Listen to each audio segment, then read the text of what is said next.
I'm Elise Boileau. I am a senior researcher in the evidence team, and I'll be hosting this tea break today on the theme of change in sales by art forms compared to pre-pandemic. So just a bit of housekeeping before we start. We'll share these slides after the session, so look out for your inboxes if you want to see the slides at the end. The session is recorded, as you heard, but we will stop this recording for the Q&A session. So you can be free to ask about anything you like, but you will find this recording later on our website if you want to watch it again. And there is auto transcription. You can click on show captions at the bottom of your screen if you would like some captions. I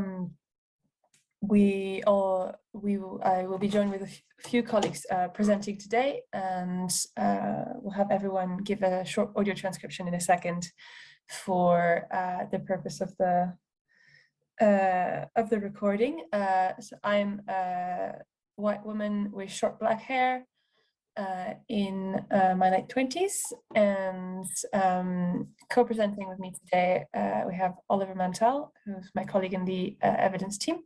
Oliver, do you want to give a short presentation? Yes, so I'm Oliver, and I'm a white male with blonde hair, blue eyes, and a matching blue jumper. Very nice. And we will have reflections from our colleague Catherine after the presentation. Catherine, do you want to give a short audio description? Yeah, hi everybody, I'm Catherine. I am a white female in my 40s with short fair hair. Great, thank you very much. So today we're talking about change in sales from pre-pandemic levels to what we've seen in the last year of available data in Audience Finder. So I'm going to give you a short introduction to what exactly that entails, what is it really that we've been looking at, and then Oliver will actually deliver the findings and the really interesting stuff. But first, just so we're all on the same page in terms of what it is that we've actually done here. So we're looking at the Audience Finder data set, which many of you I'm sure will be familiar with. So it's aggregated ticketing data from close to 600 organizations across the UK. And we wanted to see how are ticket sales changing recently, sort of in the aftermath of the pandemic, compared to what we could call a typical level pre-pandemic. So we took an average of the financial years 2017-18, 2018-19, and 2019-20 in terms of ticket sales. And then we compared that average to the last year of available data with good art form coding that we could find, which was taken to be October 2021 up to and including September 2022. So essentially up to the start of October 2022 is what we're looking at. And this might seem a little bit maybe not as up to date as you might think, but it's because obviously we're bound to organizations doing their own coding of their performances by art form. So we have to look a little bit further back. But since it's looking at a whole year period, it's hopefully still interesting. And for each art form, we're looking at a different consistent cohort of organizations. So that is looking at organizations with very good art form coding. So less than 10% of their performances are uncoded, have not been allocated to an art form. And we also took as a criteria that more than 10% of the performance of this organization were of that specific art form that we're looking at. And that is just to ensure that we are taking a group of organizations that are representative of that art form, and that will give us we hope, a good sort of typical picture and as accurate of a view as possible. So you have here the lowdown of the organizations. So bigger cohorts for certain art forms than others, but overall quite giving quite a robust picture. And the art forms we chose for today, of course, we can look at every single art form because we have limited time, but we chose a mix of some of the bigger art forms in Audience Finder. So we have film, we have plays and drama, musical theatre, and then we also wanted to split up some of the other bigger art forms into smaller groups. So for example, instead of just taking all of music, we took the biggest genre, which is rock and pop and hip hop, and then compared it to maybe you could say a slightly opposite genre, which we found to be classical and orchestral music. So hopefully this provides an interesting picture. We're sorry for not covering the art form that maybe your organization deals with. Let us know if we don't, and if you would like that, and maybe it could make into a future tea break. And we also have a benchmark, which is a consistent cohort of 193 organizations representing almost 17 million tickets. So this is just to give a benchmark of what the picture is overall. So with these parameters in place, we're hoping to give a like-for-like comparison and to provide a sort of overview of how, at least from our data, we think attendance to these different art forms are evolving in light of the pandemic. And I believe this is where I hand over the mic to Oliver. Oh, there's one last thing. Yes, it's worth noting that these art forms we've chosen today, they cover about 17% of the total benchmark, so the total number of tickets. Or if we were to look at just the coded performances, it would be 29% of all tickets. So though it's only 5 art forms, it is quite a significant portion of the total data set. That was my last comment. Just one other thing just to throw in, just to clarify, in terms of those summary figures that are there in the middle, the percentage of total column against each art form is the percentage of the whole of that art form in terms of coding that's covered by these organisations we're looking at.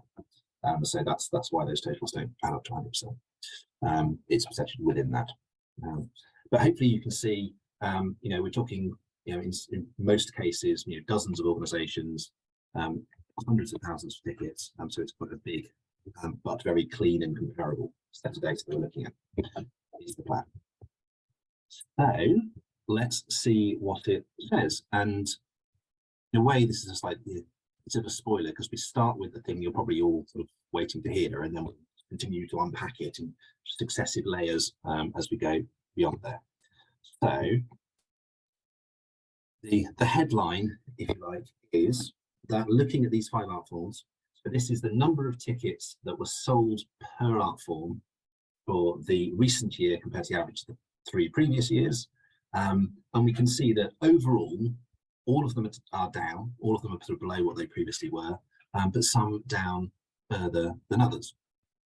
So things like musical theatre and rock and pop are down a little bit, somewhere between sort of 17 or 13 to 17%, so not a huge amount down. Some others, orchestral classical music, plays, drama, down more like a third, or just over a third. Obviously, there's lots of variety within that, but this is as an aggregate overall picture. And we can compare it to that benchmark that Elise talked about for the sort of overall data set, and see that actually across Audience Finder as a whole, for this broad cohort, the drop tends to be a little bit less than we're seeing in some of these particular individual art forms. So if that's the headline picture, you will of course be no doubt asking yourself why these are in different colours, or why they're not all in different colours. And that's because we see within the data that I'm about to show you, there seem to be some kind of commonalities of patterns, and it's not just about that total figure. It's not just about the overall level. Specifically, what we're seeing is, of course, sales being down could be driven by a number of different things, and we can see different ones, these being driven to a greater or lesser extent by different things. So if there are less events on, you would expect there to be fewer tickets. If you've got the same number of events but fewer people coming to them, you'd also expect to see fewer tickets. But obviously these are quite different scenarios. So let's have a little bit of a look under the bonnet, so to speak, of what's going on. So starting with the left-hand column, this is the number of performances coded by this standard comparable set of organisations for these same art forms on either side of the pandemic. And the thing that really sticks out, barring any more individual differences, is film is actually up compared to what it was, which, I don't know, may surprise you. But of course, it's relatively easier to put on more film programming at lower extra cost. And lots of the other art forms are down, particularly musical theatre and plays drama, I guess, where there's quite high staging costs. But most of them are down a bit to some extent.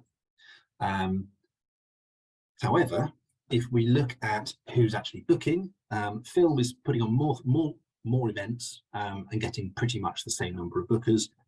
Everything else is seeing a drop in the actual pure numbers of bookers. Remember, bookers, not tickets. But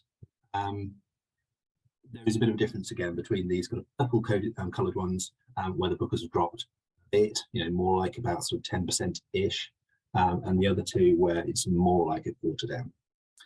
So we're seeing a bit of a difference there. And then we look at the actual financial picture.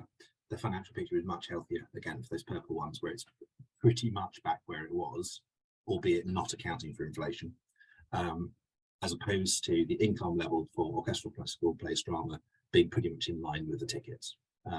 So what you seem to have is relatively more expensive tickets at that top end.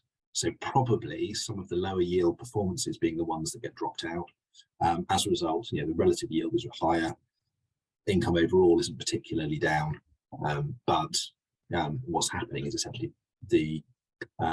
a slight, a small drop in bookers is being crowded into a slightly bigger drop in performances. So you end up with higher capacity, fuller events, but which are still making plenty of money.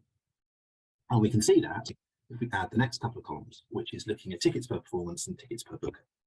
So here we see those two purple ones at the top. Each event is effectively fuller. It's albeit there's fewer events. That's not the case across the board below that.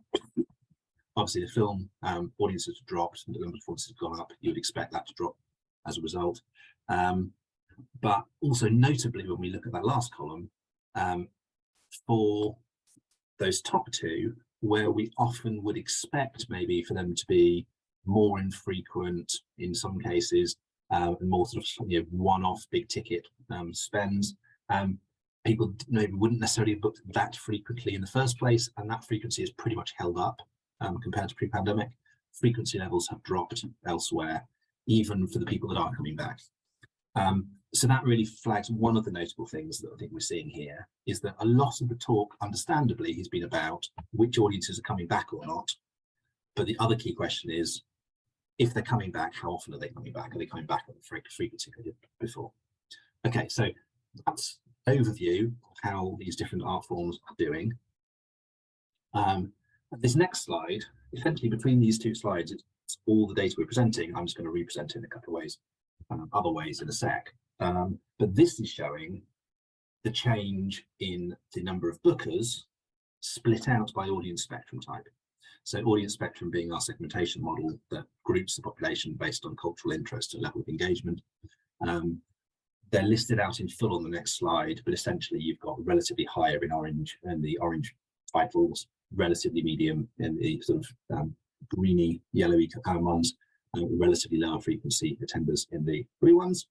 And what we can see if we look at this as an aggregate picture is, firstly, it's mostly yellow, orange, and red, so it's mostly down across the board. It's obvious headline, but there are clearly significant differences by art form, the significant differences by segment. So by art form, we've already looked at broadly, so you see those kind of darker stripes with blue art forms there, but also looking vertically, you can see particularly that home and heritage group dropping a lot, dropping by more than half for some of the films, and indeed around half for many others. So that's notable. The other thing is community land culture buffs, again, a really highly engaged segment, really important for lots of regional venues, dropping quite heavily across the board, but particularly on those blue groups, blue art forms. and supported communities, again, dropping a lot across the board, particularly for those same two, albeit then not so highly engaged in the first place. Jumping to look a little bit more at some of the positives, what we can see is that there are some instances of individual segments attending particular art forms more than they previously did, or at least more people from that segment attending than they previously did. So that's particularly in terms of musical theatre, it's trips and treats and frontline families. So lots of family groups being more engaged in terms of musical theatre, albeit often not from a particularly high base. And then also experience seekers are relatively more likely to attend film than they were. So there are some glimmers of positives there. This overall picture, you can see across the benchmark that those two groups that are attending musical theatre more are present across the wider benchmarkers and attending more. You know, we know that family audiences are a particular kind of driver in terms of engagement. Certainly have been pre-cost of living kicking in. So that's reflected in musical theatre in particular rather than some of the other art forms. But clearly other art forms such as outdoor arts, such as workshops and so forth will also probably have boosts to those particular groups. So if that's the overall picture, I will just take a couple of minutes to splice it and dice it a couple of different ways to kind of explain this a little bit. So this is looking at our list of segments going top to bottom, and the average of those 5 art forms we're looking at. So the average proportion of people attending this last year compared to before. So that's the dark bars and then that benchmark figure, just to show that in some instances it does sort of, you know, the benchmark on average, it tends to be a little bit higher. It's particularly higher for a couple of groups. But in essence, what we're seeing is, just focusing on the dark bars mainly, a drop across the board, but a particularly steep drop for home and heritage, followed by some of those other older groups, Midland Culture Bus, Up Our Street, supported communities. So some organisations will be particularly dependent on those groups, and they're the ones who are really sort of reducing their engagement. And if we want to look at the details of which art form, we can obviously go back to the previous data. Others dropping much less, so things like experience seekers, and then some of the lower engaged groups, like families, closed group creativity. Again, noting the cost of living will also have targeted particularly those groups that actually had been doing relatively well over this last year. So it may be that we also start to see that picture complicated. Nonetheless, if we want a quick cross-reference to those art forms, this is again essentially the same data represented.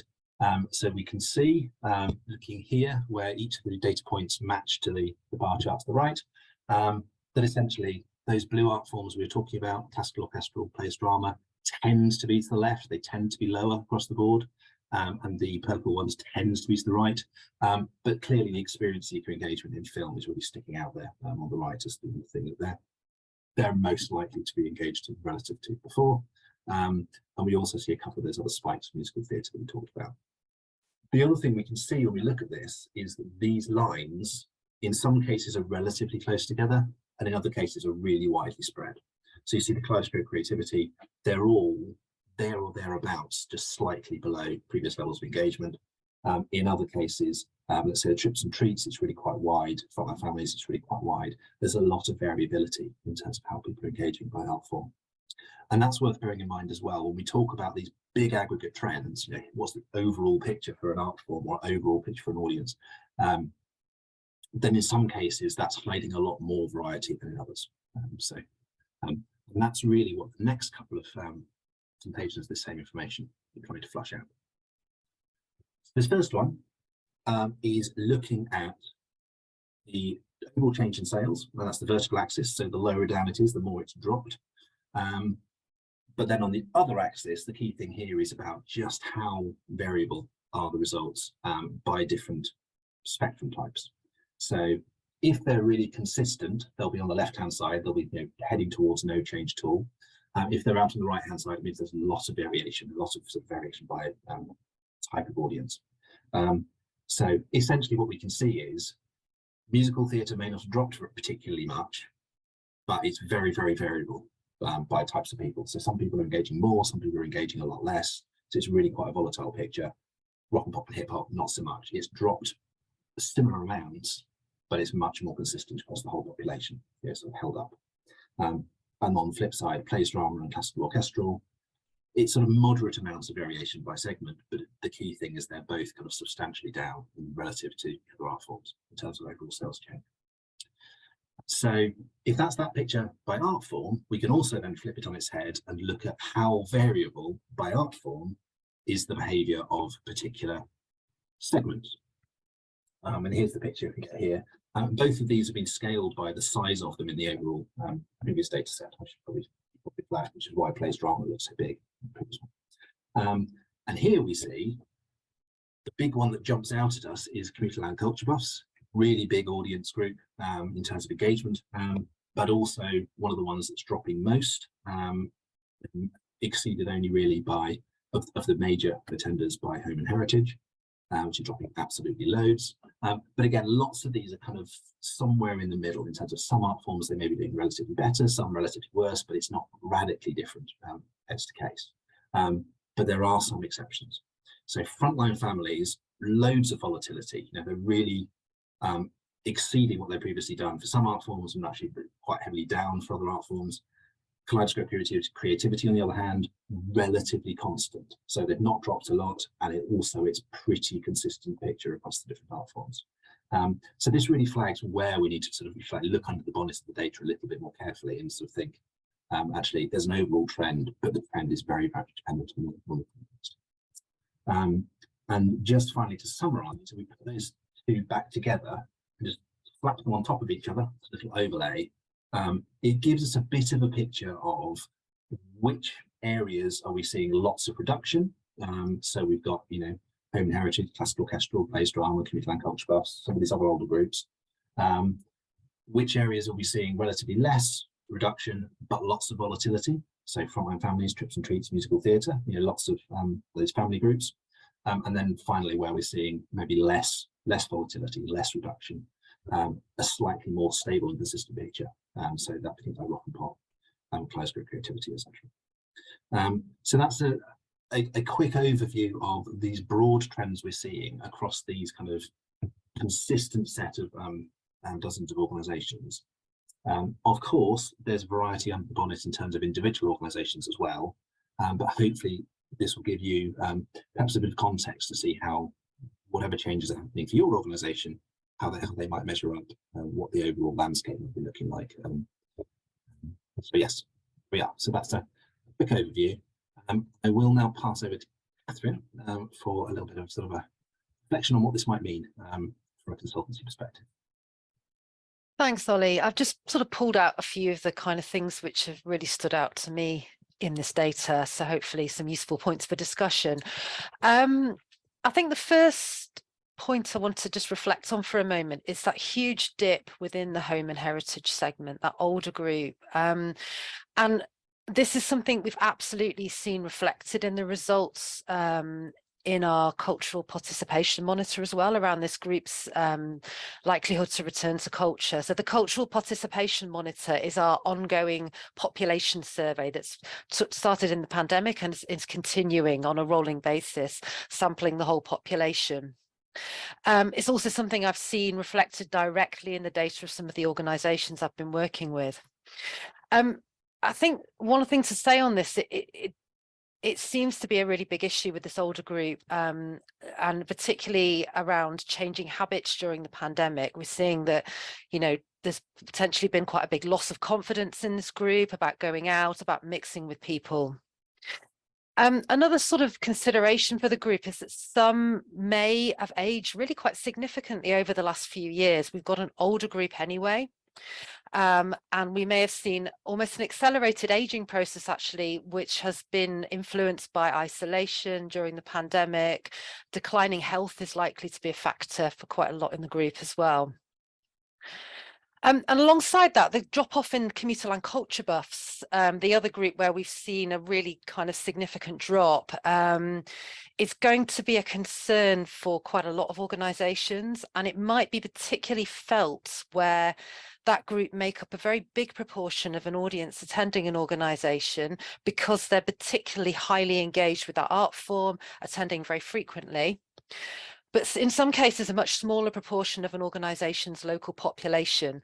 So the numbers to draw on and to kind of develop the group further might be smaller within the population, despite them being a really, really important part of an organisation's audience base. And that's certainly something that is not an uncommon situation in the data that I've looked at for organisations. So a couple of points really to consider across both of these groups. I think the first one is, how can we coax them back?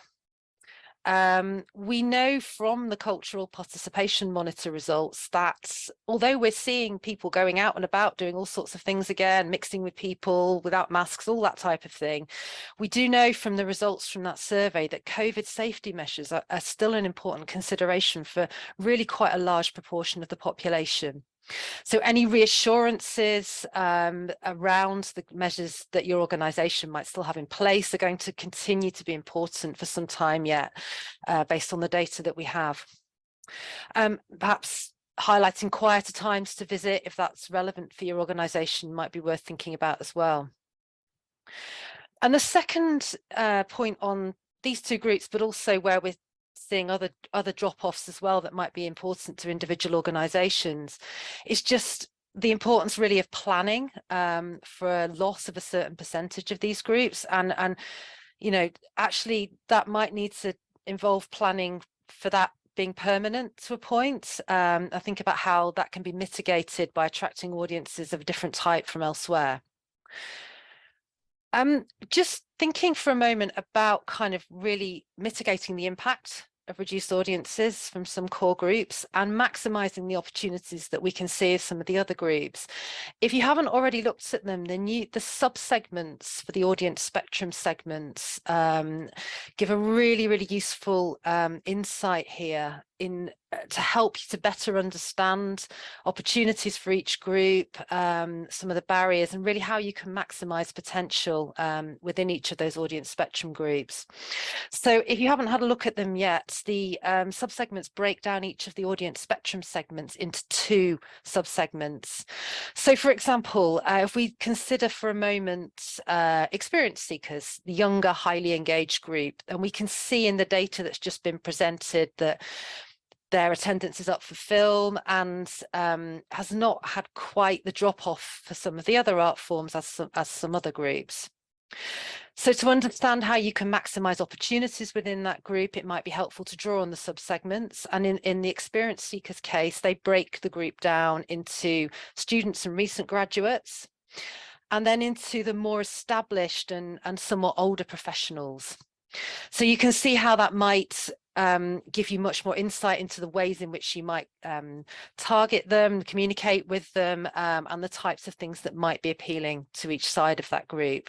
And that kind of translates across lots of the other audience spectrum groups as well. For example, in the case of dormitory dependables, the subsegments break down that group into more of a family focused side and then more of an older side to that group. One of the questions that this data has really raised for me, and this is something we haven't answered, and it might be good to pick this up a bit in the discussion, is how much the reduction we can see in programming has influenced the change in audiences. So what types of product might have been reduced or lost with the reduction that we can see in programming within the data?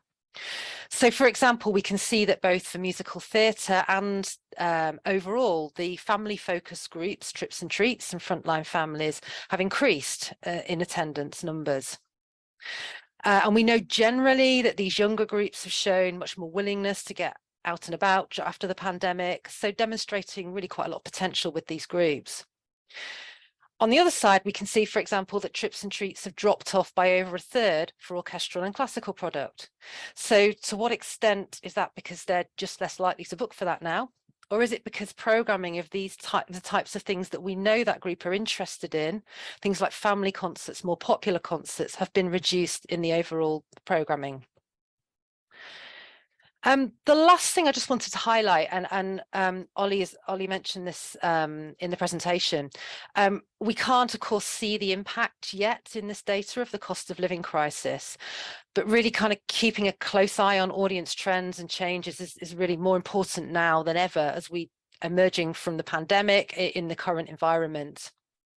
So we might expect to see that groups like Trips and Treats, who have shown more willingness to attend post-COVID, start to drop off as the impact of cost of living on families starts to hit. And we might also see less impact of cost of living on some of the wealthier groups, so groups that have dropped off like commuter land culture buffs, as well as metroculturals. And I think really the takeaway from this is we don't know what's going to happen yet, but really keeping a close eye on audiences, being agile, responding quickly to change is going to be the real critical thing to minimize negative impacts and make the most of the opportunities that are emerging. Thanks. Thanks, Catherine. Thank you. Thank you very much for that response. I hope it was interesting and enlightening for everyone, as well as the presentation before that.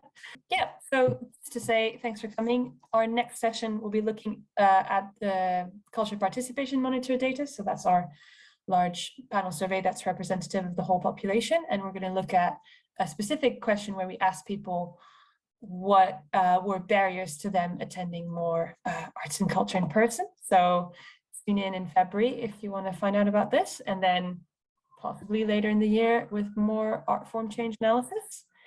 And yeah, you've got the link there, but you can find the link on our website under the events section. And I think the final slide is just our contact details. If you would like to get in touch with anything, or if you have any questions you forgot to ask, please do get in touch with us. We're here to help. And yeah, all that's left to do is to wish you a really good afternoon and rest of your day, and hope to see you at the next event. Thanks very much.